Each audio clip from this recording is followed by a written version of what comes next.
भारत के भूगोल के लिए सेट 2 को आज हम लोग पढ़ेंगे। बताइएगा कि खैबर दर्रा कहाँ स्थित है? पाकिस्तान में। और यही वो खैबर दर्रा है जिससे सभी विदेशी आक्रमणकारी भारत पर हमला किए हैं। हाँ ठीक है, उधर है खैबर दर्रा, पाकिस्तान में। अच्छा, श्रीनगर को जम्मू से कौन जोड़ता है? कौन दर्रा जोड़ेगा? बनिहाल। बनिहाल दर्रा जो है वह श्रीनगर को जम्मू से जोड़ता है। ठीक है, और श्रीनगर को लेह से जोड़ेगा जोजिला। ठीक है, और मनाली को लेह से जोड़ेगा रोहतांग। बना है रोहतांग टनल, अटल टनल नाम हो गया है। तो मनाली को लेह से जोड़ेगा रोहतांग, और श्रीनगर को लेह से जोड़ेगा जोजिला, और श्रीनगर को जम्मू से जोड़ेगा बनिहाल, और खैबर दर्रा पाकिस्तान में। ठीक है, अच्छा नेक्स्ट बताइएगा कि भारत के 2 द्वीप समूह के नाम बताइए। अंडमान निकोबार द्वीप समूह और एक लक्षद्वीप। अंडमान निकोबार द्वीप की राजधानी पोर्ट ब्लेयर और लक्षद्वीप की राजधानी करावाती है। क्लियर है? अच्छा, अंडमान निकोबार जो द्वीप समूह है ये कहाँ स्थित है? बंगाल की खाड़ी में, और लक्षद्वीप अरब सागर में। और ये सब क्या है? ज्वालामुखी उद्गार से बने हैं। ठीक है, यानी कि समुद्र में डूबे हुए पहाड़ है। अंडमान को निकोबार से कितना डिग्री चैनल अलग करता है? 10 डिग्री। अंडमान को निकोबार से 10 डिग्री चैनल अलग करता है। ठीक है, अंडमान निकोबार में कुल कितने द्वीप हैं?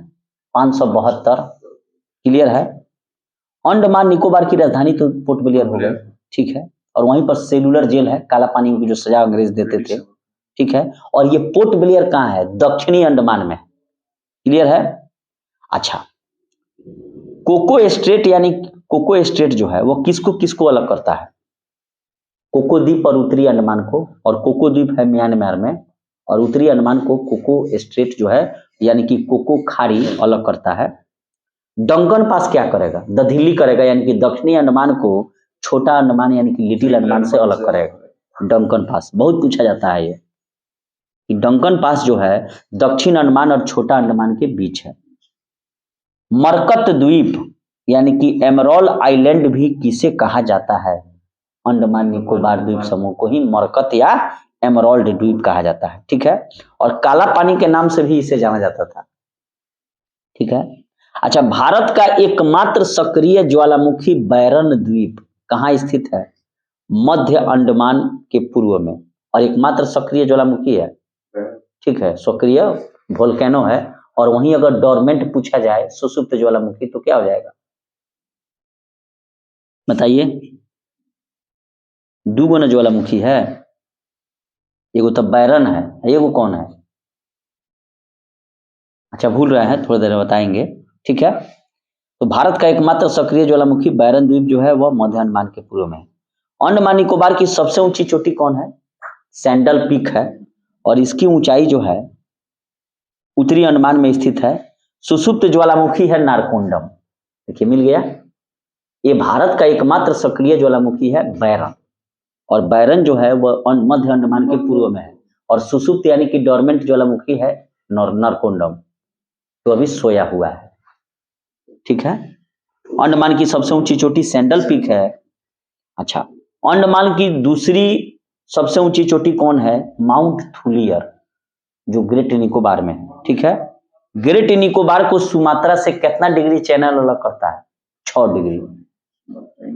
इंडोनेशिया हो गया। और सुमात्रा द्वीप इंडोनेशिया को ग्रेट निकोबार से अलग करता है ग्रैंड चैनल। सैम्पेन जनजाति कहाँ पाई जाती है? निकोबार में। रॉस द्वीप, सुभाष चंद्र बोस द्वीप और नील द्वीप शहीद द्वीप कहाँ है? दक्षिण अंडमान में। और शहीद द्वीप किसका है? अंडमान का नाम है। और स्वराज द्वीप निकोबार का है। हैवलॉक द्वीप पहले स्वराज द्वीप का नाम था। अब्दुल कलाम द्वीप जिसे व्हीलर द्वीप कहा जाता है कहाँ है? उड़ीसा के बालासोर में है, बंगाल की खाड़ी में। अच्छा, लक्षद्वीप कहाँ है? अरब सागर में है, और यह परवाल भित्ति का बना हुआ है। ठीक है, ओंग जनजाति, ओंग, जारवा, सेंटिनली, स्वैम्पेन, ये सब अंडमान निकोबार द्वीप समूह में पाई जाती हैं। ओंग, जारवा, सेंटिनली, स्वैम्पेन याद रखिएगा। निकोबारी ये सब अंडमान में पाई जाती है, एथी में पाई जाती है अंडमान निकोबार द्वीप समूह। ठीक है, लक्षद्वीप की राजधानी करवती हो गई। अच्छा, अंडमान में द्वीपों की संख्या तो 572 है, तो लक्षद्वीप में द्वीपों की संख्या 36 है। ठीक है। अच्छा, लक्षद्वीप एवं मिनिकॉय को कौन अलग करता है? 8 मामी या 9 लामी। 8 मामी का मतलब ये हुआ कि 8 डिग्री चैनल मालदीव को मिनिकॉय से अलग करता है और 9 डिग्री चैनल लामी लक्षद्वीप को मिनिकॉय से अलग करता है। तो 8 मामी और 9 लामी। 8 डिग्री चैनल मामी का हो गया मालदीव मिनिकॉय और 9 डिग्री चैनल लामी लक्षद्वीप को मिनिकॉय।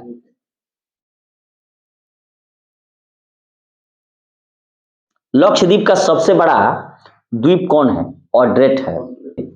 8 मामी और 9 लामी। 8 डिग्री चैनल जो है वो मामी है, यानी कि मालदीव को मिनिकॉय से अलग करता है, और 9 लामी है जो लक्षद्वीप को मिनिकॉय से अलग करता है। लक्षद्वीप का सबसे बड़ा द्वीप ऑड्रेट है और सबसे छोटा द्वीप बिटरा है, और लक्षद्वीप निवासियों की भाषा मलयालम है जो केरल का है। पब्बन द्वीप जिसे एडम का ब्रिज कहा जाता है, यह भारत एवं श्रीलंका के बीच मन्नार की खाड़ी में है, तमिलनाडु के पास, और यही राम सेतु है। क्लियर है? पब्बन द्वीप जो है जिसे एडम का ब्रिज का यह भाग है, और यही राम सेतु है जो भारत को श्रीलंका से अलग करता है मन्नार की खाड़ी में। ठीक है। न्यू मूर द्वीप कहाँ है? बंगाल की खाड़ी में, और यही गंगा सागर है जहां लोग गंगा सागर धाम करने जाता है। ठीक है। भारत की नदियों के अपवाह तंत्र को कितने भागों में बांटिएगा? 2 भागों में। एक तो हिमालयी नदियां और दूसरा प्रायद्वीपीय नदियां। हिमालयी नदियों के कुछ नाम बताइए। हिमालयी नदियां सिंधु, गंगा, सिंधु, सतलज, ब्रह्मपुत्र। ठीक है। और इसमें वशिष्ठ जो है, ब्रह्मपुत्र और सिंधु, सतलज, ये हिमालय पार की नदियां हैं, यानी कि हिमालय से पहले, हिमालय जब नहीं था तब से ये बह रहे हैं, और वर्तमान में हिमालय को काट कर बह रही है। भारत की सबसे लंबी नदी गंगा, और गंगा निकलती है गंगोत्री के पास गोमुख से। ठीक है। अलकनंदा एवं भगीरथी जब देव प्रयाग में मिलती है तब इसे गंगा कहा जाता है। और गंगा के पानी में कीड़े क्यों नहीं लगते हैं? क्योंकि उसमें बैक्टीरियोफेज नामक वायरस पाया जाता है जो जीवाणुओं को मार डालता है, खा जाता है। क्लियर है? अच्छा, बद्रीनाथ मंदिर किस नदी के तट पर है? अलकनंदा नदी के तट पर। ठीक है। बांग्लादेश में गंगा को क्या कहा जाता है? पद्मा, और बांग्लादेश में ब्रह्मपुत्र को जमुना, और जब दोनों मिलेगी तो संयुक्त धारा को मेघना। ठीक है। बिहार का शोक कोसी नदी, बंगाल का शोक दामोदर नदी। क्यों? क्योंकि इसमें बहुत सारा जलकुंभी हो गया है, और उसको क्रेपिपस कहा जाता है, वैज्ञानिक नाम है उसका आर्किनिया क्रेपिपस जलकुंभी का। उसका उपयोग बंगाल वाले के जो लोग हैं वे लोग सुंदर फूलों के लिए खेती करते थे, लेकिन बाद में वो जलाशयों को इतना ज्यादा नुकसान पहुंचाया कि उसे मान लिया गया कि ये प्रदूषण का कारण है, मछलियां मर जाती है सब, कोई कहते ही चलेगा। सरगैसम जो सागर है उत्तरी अटलांटिक महासागर में, वो क्या है? उसमें नाव चला पाइएगा? इसीलिए उसका क्या कहा जाता है? समुद्री मरुस्थल। श्वेत मरुस्थल लद्दाख में है, बर्फ खाली है, और मरुस्थल का बात जानते करते हैं, बालू वाला मरुस्थल जो भारत पाकिस्तान सीमा पर थार में है। लेकिन लोगों का देखिए, वहां जाके बम विस्फोट कर रहा है, उसका भी उपयोग कर ले रहा है, जाके परमाणु बम भड़का रहा है लोग। तो यहां हम थे कि बिहार का शोक कोसी नदी को कहा जाता है, और कोसी नदी को बिहार का शोक क्यों कहा जाता है? क्योंकि बार बार मार्ग परिवर्तन करने के कारण काफी नुकसान होता है। ठीक है। और बंगाल का शोक दामोदर नदी को। उड़ीसा का शोक किसे कहा जाता है? महानदी, महानदी। ठीक है। दामोदर नदी कहां से निकलती है? छोटानागपुर पठार से। ठीक है। और तिलैया बांध कहाँ है? बराकर नदी पर, जो दामोदर की तिलैया, मैथन, ये सब बांध बराकर नदी पर है, और बराकर नदी दामोदर की सहायक नदी। और दामोदर नदी निकलती है छोटानागपुर पठार से, और छोटानागपुर पठार कहाँ है? झारखंड में, और छोटानागपुर पठार की सबसे ऊंची चोटी पारसनाथ है। जैविक मरुस्थल किसे कहा जाता है? दामोदर नदी को, वहीं जलकुंभी के कारण। केदारनाथ और रुद्रप्रयाग के मध्य कौन सी नदी बहती है? मंदाकिनी। और बद्रीनाथ अलकनंदा के तट पर है, और जब अलकनंदा भगीरथी जब देव प्रयाग में मिलती है तब जाकर इसका नाम गंगा हो जाता है। ठीक है। हरिद्वार में गंगा मैदानी भाग में प्रवेश करती है, और बिहार में बक्सर के चौसा में गंगा प्रवेश करती है। ठीक है। नेक्स्ट बताइएगा कि गंगा नदी की एकमात्र सहायक नदी जिसका उद्गम मैदानी भाग में है, गोमती नदी, और इसी गोमती नदी के किनारे लखनऊ बसा है। गंगा की सबसे बड़ी सहायक नदी यमुना है, दूसरी सबसे बड़ी सहायक नदी गंगा की सोन नदी है, और गंगा की एक सहायक नदी जिसकी उत्पत्ति भारत के मैदानी भाग में हुई है गोमती है, और उस गोमती नदी के किनारे लखनऊ बसा है। क्लियर है? नेक्स्ट बताइएगा, यमुना नदी का उद्गम कहाँ है? बंदरपूछ हिमानी, और यह भारत की सबसे अधिक ऊंचाई से गिरने वाली नदी है। क्लियर है? सोन नदी का उद्गम स्थल कहाँ है? और अमरकंटक कहाँ पाया जाएगा? छत्तीसगढ़। मैकाल पहाड़ी की चोटी है अमरकंटक, और यहाँ के पश्चिम भाग से नर्मदा, पूर्व भाग से सोन। गंडक नदी को नेपाल में क्या कहा जाता है? शालिग्राम या शालिग्रामी, क्योंकि इसमें शालिग्राम पत्थर मिलता है और यह 7 धराओं से मिलकर बना है। नारायणी भी कहा जाता है मैदानी भागों में, बिहार के पश्चिम चंपारण में जहाँ वाल्मीकि नगर टाइगर रिजर्व है, VTR, और गिद्धों के संरक्षण के लिए भी काम किया जा रहा है यहाँ पर। तो इसी नारायणी या गंडकी नदी के किनारे जो है वाल्मीकि नगर टाइगर रिजर्व है, जिसकी स्थापना 1978 में की गई थी या 89 में। नेक्स्ट बताइएगा कि जो नदी डेल्टा नहीं बनाती है उसके मुहाने को क्या कहते हैं? एस्चुअरी, ज्वार नदमुख। और जो डेल्टा नहीं बनाती है, एस्चुअरी बनाती है, नर्मदा एवं ताप्ती नदियां हैं जो भ्रंश घाटी से होकर गुजरती है। ठीक है? भारत में सबसे बड़ा नदी मुख किस नदी का है? हुगली नदी का, बंगाल में। इसी हुगली नदी पर ना पुर्तगालियों का अधिकार था, कोई व्यापारी आता था लूट लेता था सब। भ्रंश घाटी से होकर बहती है नर्मदा। भारत की सबसे चौड़ी नदी कौन है? ब्रह्मपुत्र। और अपवाह तंत्र की दृष्टि से सबसे बड़ी नदी भी ब्रह्मपुत्र है। तिब्बत के मानसरोवर झील से कौन सी नदी निकलती है जिसका नाम एयरलुंग जंगबो नदी है? ब्रह्मपुत्र। विश्व का सबसे बड़ा नदी द्वीप मांजुली कहाँ है? असम के जोरहाट में है, और ये ब्रह्मपुत्र नदी का ही। मानस एवं लोहित किस नदी की सहायक नदी है? ब्रह्मपुत्र का ही है। ब्रह्मपुत्र को तिब्बत में सांगपो, अरुणाचल प्रदेश में दिहांग, असम में ब्रह्मपुत्र और बांग्लादेश में जमुना कहा जाता है। विश्व का सबसे बड़ा डेल्टा सुंदरबन डेल्टा कौन सी 2 नदियां मिलकर बनाती हैं? गंगा। सुंदरबन डेल्टा भारत बांग्लादेश दोनों में स्थित है। इसी पर ले आकर बसा दिया है। किसको? रोहिंग्या मुसलमान को। कौन बसाया है? बांग्लादेश वाला। जा लोग नहीं पर लोग बच्चे को ही तो बचिए लोग, आना तो ले जाइए फिर समुद्र, तो जाइए लोग। देखिए यही ना कहा जाता है, ऐसा समय आएगा इंसान इंसान को नहीं पूछेगा। खैर जो हो,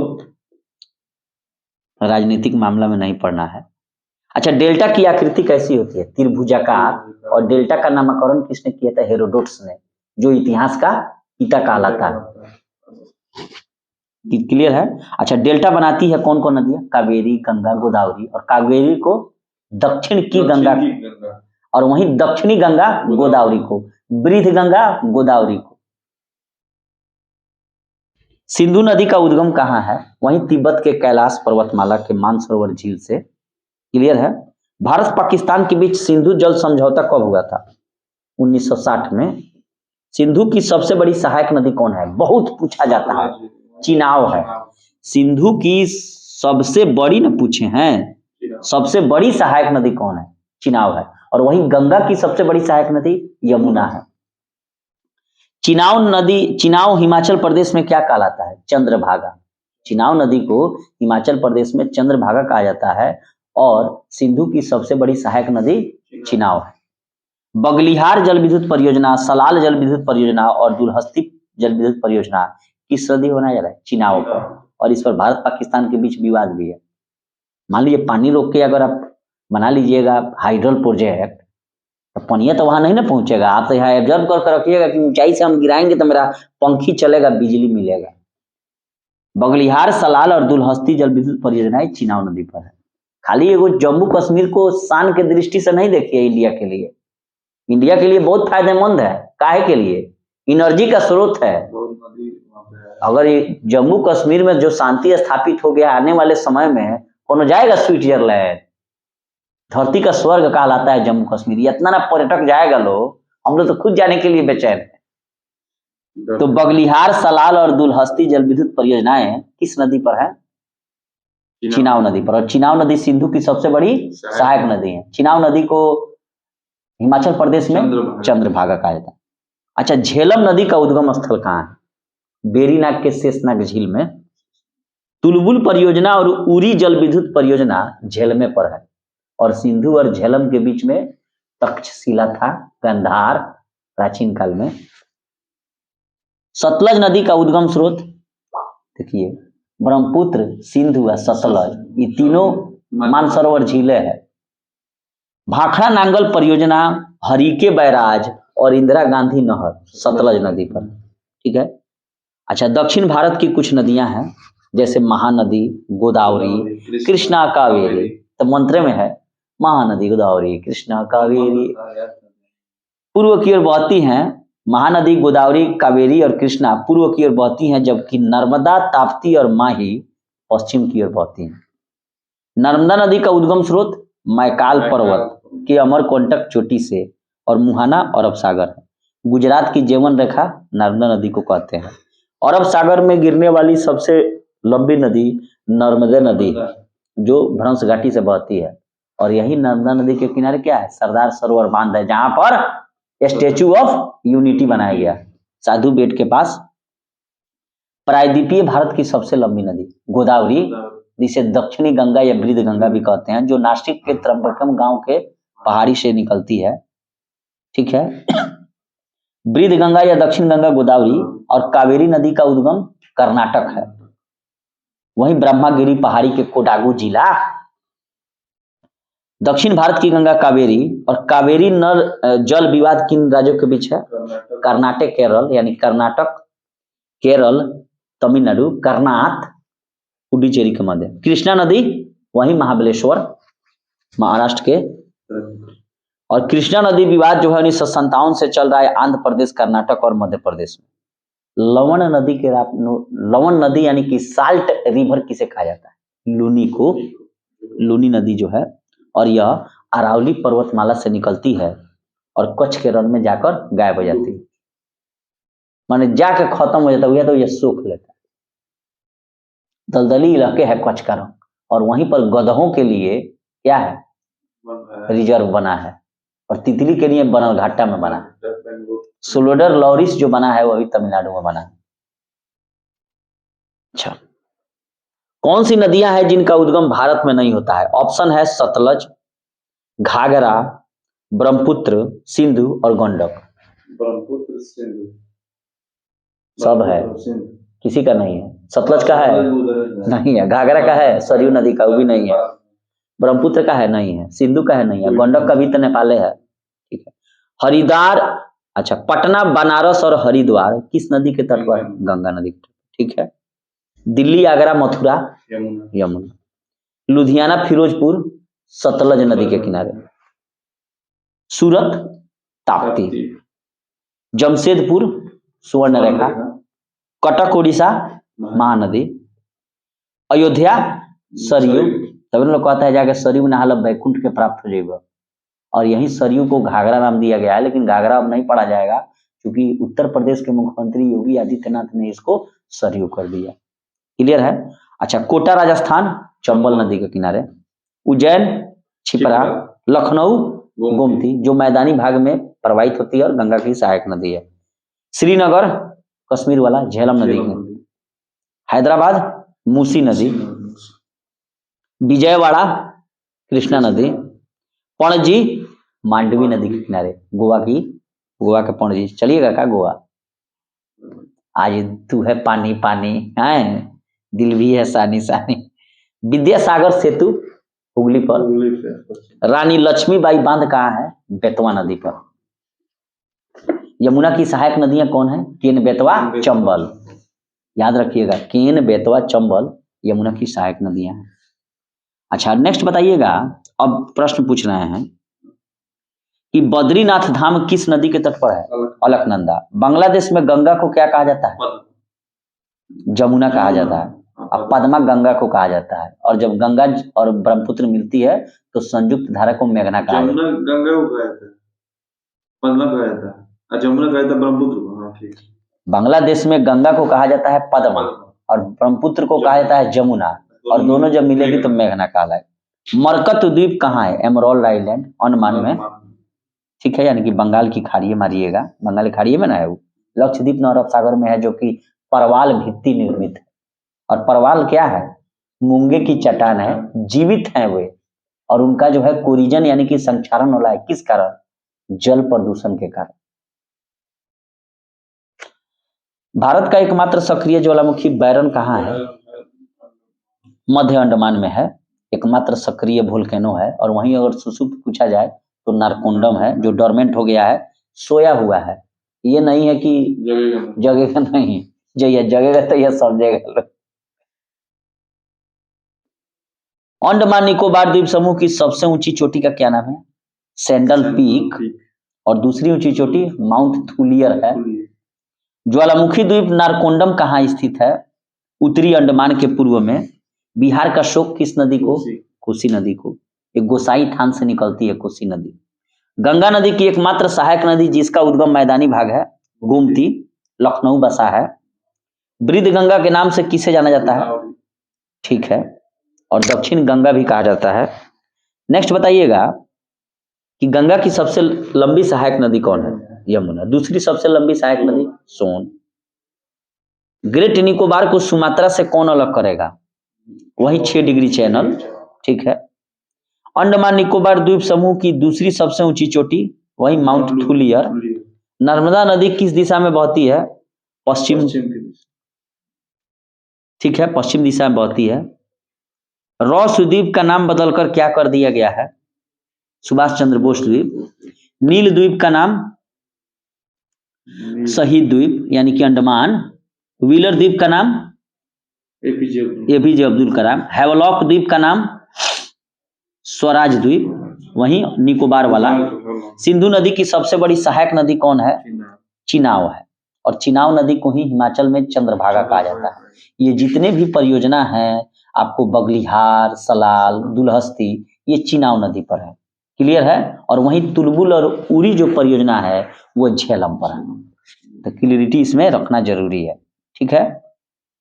अच्छा, रानी लक्ष्मीबाई बांध किस नदी पर है? बेतवा नदी पर है। विद्यासागर सेतु हुगली नदी पर। और यही जो है लूटपाट करते थे कौन? पुर्तगाली। तो पुर्तगालियों को सजा कौन दिया? और औरंगजेब दिया। खूब पिटाई किया, फिटली द्वीप पर जाकर जान बचाया। लक्षद्वीप समूह का सबसे छोटा द्वीप कौन है? बिटरा। क्लियर है। और सबसे बड़ा द्वीप ऑड्रेट है। लक्षद्वीप की भाषा मलयालम है। और यहाँ पर एक फिटली द्वीप है जहां पक्षी अभयारण्य है। दक्षिण भारत की गंगा कावेरी, और कावेरी का उद्गम स्थल कर्नाटक के कोडागु जिला ब्रह्मागिरी पहाड़ी। भारत पाकिस्तान के बीच सिंधु जल समझौता 1960 में। लक्षद्वीप और मिनिकॉय को कौन अलग करता है? 8 मामी या 9 लामी। 8 मामी का हो गया मालदीव मिनिकॉय और 9 लामी का हो गया लक्षद्वीप मिनिकॉय। लखनऊ किस नदी के तट पर है? गोमती। अयोध्या विश्व का सबसे बड़ा नदी द्वीप माजुली असम के किस जिला में है? जोरहाट में, जोरहाट जिला में। और ये ब्रह्मपुत्र नदी का है। ठीक है। विश्व अच्छा, जैविक मरुस्थल के नाम से किस नदी को जाना जाता है? दामोदर नदी को। ठीक है। और सबसे बड़ा नदी मुख किस नदी का है? हुगली का है। क्लियर है। भारत की कौन सी नदी भ्रंश घाटी से होकर प्रवाहित होती है? नर्मदा। लवण नदी यानी कि साल्ट लेक के रूप में लूनी। लूनी को जो अरावली पर्वतमाला से निकलेगी और गुजरात के कच्छ के रण में जाकर गायब हो जाएगी। हैदराबाद किस नदी किनारे बसा है? मूसी। उज्जैन छिपरा। प्रायद्वीपीय भारत की सबसे लंबी नदी कौन है? गोदावरी। बगलिहार जल विद्युत परियोजना किस नदी पर है? बिल्कुल सही है। बगलिहार जल विद्युत परियोजना सलाल और दुलहस्ती चिनाव पर है। और वहीं अगर पूछा जाए कि तुलबुल और उरी परियोजना झेलम। सिंधु और झेलम के बीच में क्या है? तक्षशिला गंधार था। वहीं आंधी का राजा जो कि सिकंदर से मैत्री कर लिया, और बाद में क्या हुआ? चंद्रगुप्त मौर्य सबसे पहले राजा उसी को मारकर बना। किसको? आंभिक को। और सबसे पहले चंद्रगुप्त कहाँ का राजा बना? गंधार का बना। और गंधार का राजा बनने के बाद कश्मीर का जो राजा था प्रवर्तक, उसी से जाकर संपर्क करके, मान देखिए तो बात जान जाइए, पैसे वाले को ही पैसा मिलता है। रजे को राजा का साथ मिलेगा। गरीब आप जब तक रहिएगा तो आपका कोई साथ नहीं देने वाला है। और आप अपना दिन अगर बदलना चाहते हैं तो खुद बदल सकते हैं, कोई आपको सपोर्ट करने नहीं आएगा, ना माँ आएगी, ना भाई आएगा, ना बहन आएगा। एक दिन ऐसा आएगा कि आपको खुद अपना रास्ता स्वयं बनाना पड़ेगा। तो राजा का साथ रजे देता है। जब चाणक्य जो थे वे पूरा इस धनानंद को परास्त करने के लिए सब राजा के पास पत्र लिखे। चाणक्य कोई छोटा मोटा आदमी नहीं था, बहुत बड़ा राजनीतिज्ञ था वो, और उससे डरते थे राजा, लेकिन फिर भी उसका साथ नहीं दिए कोई। तब जाकर वो तो हमेशा पर ध्यान में रहता था, तब जाकर कहा कि तब जाकर समझ में आया उसको कि गरीब का साथ कोई नहीं देगा। एक राजा का अगर साथ पाना है तो राजा बनाना पड़ेगा किसको? चंद्रगुप्त मौर्य को। यही तो चोट्टा का किया था आंभिक राजा जो था गांधार का, ये सिकंदर से कर लिया टाइअप कर लिया कि भाई मैंने सिकंदर कहा कि हम तो तुमको मैंने जीत लेंगे, तो कहा जीतब तू जौन कहब तौन हम माने। हमरा अपने कहने सेना भी राख लेलस सिकंदर के भी राख लेलस अपन के, मैंने सब किसी भी आदमी को लड़ाई लड़ने के लिए अनाज पानी चाहिए ना, तो सब गांधार उपलब्ध करा रहा था। चाणक्य यहाँ पर कूटनीति का प्रयोग करते हुए आंधी को मरवा दिया और ये जो गांधार राज्य था इसमें और सिकंदर के सेना में लड़ाई करवा दिया। और वहां का राजा किसको बनाया? चंद्रगुप्त मौर्य को। तब जाकर जब ये राजा बन गया गांधार का, तो गांधार कोई बहुत बड़ा राजा नहीं था, छोटा था। इधर नंद वंश का दिमाग खबराया धनानंद का कि भाई राजा बन गया। तब कश्मीर के राजा प्रवर्तक का सहयोग प्राप्त करके संयुक्त सेना लेके मगध पर हमला किया और इसको परास्त किया। तो गरीब का कोई साथ नहीं देता है, राजा का राजा साथ देगा, जैसे लोहे को लोहे काटेगा। गरीब रहने मैंने कहने का मतलब यही है कि आपका साथ आप खुद दे सकते हैं। नहीं लोग कहता है कि गाड़िया वाला के गाड़ी मिली, जगह लगे मोटरसाइकिल बहुए जाए कोई से मांगी मोटरसाइकिल तो दी ना, तो जाके कार नहीं खेन तो जाए कार मांगी ना दी, कोनो मोटरसाइकिल देवे ना करी तो रुआ मोटरसाइकिल किन ली तनी कहीं ना हमारे तनी पंचर हो गई देवे तो फट दे दी। ऐसे है कि तारो लगे गाड़ी में हमरो जरूरत पड़ी। ठीक है, तो ये तो एक कहानी था और जीवन की सच्चाई भी। श्रीनगर और लेह को कौन सा दर्रा जोड़ता है? जोजिला। ठीक है, इसको ट्रिक है जोशीले। क्या है? जोशीले। जो से हो गया जोजिला, सी से हो गया श्रीनगर और ले से हो गया ले, जोशीले। न्यू मुर्दीप कहाँ है? बंगाल की खाड़ी में, और यही गंगा सागर है जहां पर लोग धाम करने जाता है। गुजरात की जीवन रेखा नर्मदा, कावेरी नदी का उद्गम स्थल ब्रह्मगिरी की पहाड़ी कोडागू जिला कर्नाटक, कृष्णा नदी का उद्गम स्थल महाबलेश्वर महाराष्ट्र, और यही ना सबसे महाबलेश्वर की सबसे चोटी कौन है? विल्सन पॉइंट है, और वहीं विल्सन में अंग्रेजवा चल गया तो लिख दिया आई एम विल्सन और ये मेरा बिंदु है, हो गया। लगता है पहले लोग जानबे नहीं करता था। ये सब घुमा हुआ इलाका है किसका? शिवाजी महाराज का। वहीं ना जाकर पहाड़ में लुका जाते थे और औरंगजेब को परेशान करते थे, तो औरंगजेब ने उनको क्या कहा? अरे आता है मार के भाग जाता है, पहाड़ी चूहा है। और साथ ही राजा की उपाधि भी औरंगजेब को अति को शिवाजी को औरंगजेब ने ही दी थी। अच्छा, शिवाजी ने तोप किससे लिया था? अंग्रेजों से। क्लियर है? ये सूरत को 2 बार लूटे थे वो। कौन? शिवाजी। नेक्स्ट बताइएगा कि कौन सी नदी डेल्टा नहीं बनाती है? नर्मदा, ताप्ती, कावेरी में से कौन होगा? नर्मदा और ताप्ती डेल्टा नहीं बनाती है, एस्चुअरी बनाती है, ज्वारदनमुख। और भारत की कौन सी नदी सबसे बड़ी एस्चुअरी का निर्माण करती है? तो यही नर्मदा। दुलहस्ती परियोजना किस नदी पर है? चिनाब नदी पर है। तुलबुल परियोजना झेलम पर है। बगलिहार जल विद्युत परियोजना चिनाब नदी पर है।